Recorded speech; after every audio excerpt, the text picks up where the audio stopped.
আসসালামু আলাইকুম, কেমন আছেন? আশা করি সবাই ভালো আছেন। তো আজকে আমি একটা ইনফরমেশান ভিডিও নিয়ে এলাম।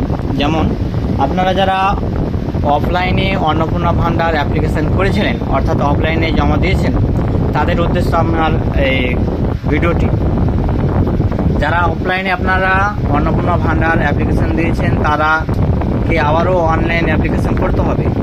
যদি আপনার অফলাইন অ্যাপ্লিকেশান যদি তারা ডাটা এন্ট্রি না করে, সেহেতু আপনার যে অন্নপূর্ণা ভান্ডার অ্যাপ্লিকেশানটি সেটি আপনার রিজেক্ট অর্থাৎ পেন্ডিং হয়ে থেকে যাবে, অর্থাৎ ডাটা অ্যাপ্লাইহীন হয়ে থেকে যাবে, অর্থাৎ আপনারা করতে পারবেন না। এবার অনেকেই বলছেন যে আমরা কি করে বুঝবো যে আমাদের যে অফলাইনে ফর্মটা জমা দিয়েছিলাম সে ফর্মটা আদৌ সাবমিট হয়েছে কি না, সেটা কি করে বুঝবো? অনেকে এটা কোশ্চেন হয়ে থাকতে পারে। তো তার জন্য অর্থাৎ যখন আপনি অনলাইনে ফর্মটা ফিল আপ করতে যাবেন, অফলাইনে ফিল আপ জমা দিয়ে এসে, তখন আপনার একটা জিনিস শো হবে, সেখানে অলরেডি রেজিস্টার দেখাবে দিস আধার নাম্বার, এরকমের একটা রয়েছে।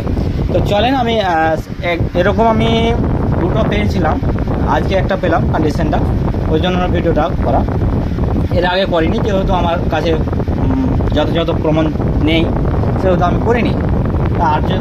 তার জন্য আজকে আমি এই ভিডিওটা করলাম। তো এর জন্য আপনি যে কী করে বুঝবেন যে আপনার অনলাইন অ্যাপ্লিকেশান করা আছে কিনা নেই। এখানে আমার একজন ব্যক্তির আমি এখানে করেছি। এখানে দেখেন, আমি যদি সেভ অ্যান্ড ড্রাফট করি, এখানে দেখতে পাচ্ছেন যে application already registered submitted system matching this Aadhaar number in provide, অর্থাৎ এখানে আপনার শো করিয়ে দিয়েছে যদি আপনার অ্যাপ্লিকেশান করা থাকে অন্নপূর্ণা ভান্ডারে। তো এখান থেকে আপনি বুঝে নিতে পারেন আপনার অন্নপূর্ণা ভান্ডার অফলাইনে যেটা জমা দিয়েছিলেন সেটা আদৌ হয়েছে কি না। তো আজকের ভিডিওটি এই পর্যন্ত। আর আপনারা যারা এখন বর্তমানে আর একটি চলছে, অর্থাৎ অন্নপূর্ণা ভান্ডারের আপডেটের শেষ নেই, একের পর এক আপডেট আসতেই চলেছে। প্রথম অবস্থায় যেটা ছিল, প্রথমে একটা প্রিন্ট আউট অর্থাৎ রিসিভ কপি অ্যাকনোলেজমেন্ট নাম্বারটা এখানে সিলেক্ট করে দিয়ে দেওয়া হচ্ছিল। কিন্তু এরপরের থেকে আপনারা যখন করলেন, কিছুদিন আবার গেল, তখন আরেকটি আপডেট হলো, অর্থাৎ আপনারা যতগুলো ফর্ম ফিল আপ করলেন, অর্থাৎ যতগুলো ডাটা এন্ট্রি করলেন, যতজন ফ্যামিলি মেম্বার, তাদের সবার শো হচ্ছে এবং সেই পিডিএফটা ডাউনলোড করা যাচ্ছে।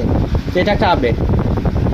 এরপরে আপনার যেটা হচ্ছে কি, আপনার যেটা এখন বর্তমানে যারা অনলাইন করছেন, তাদের ফর্মটা অন্নপূর্ণা করেছেন, তাদের ফর্মটা আবার কেউ বলছে যে গ্রাম পঞ্চায়েতে অর্থাৎ জিপিতে জমা নিচ্ছে, কেউ বলছে ভিডিওতে জমা নিচ্ছে।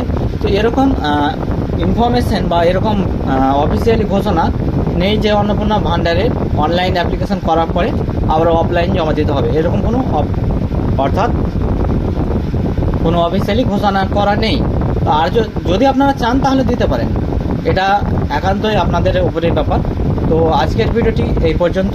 যদি ভিডিওটি দেখে ভালো লেগে থাকে, নিশ্চয়ই চ্যানেলটিকে সাবস্ক্রাইব করে বেল আইকন অন করে রাখবেন, আর ফেসবুক থেকে দেখলে ফেসবুক চ্যানেলটিকে ফলো করে রাখবেন।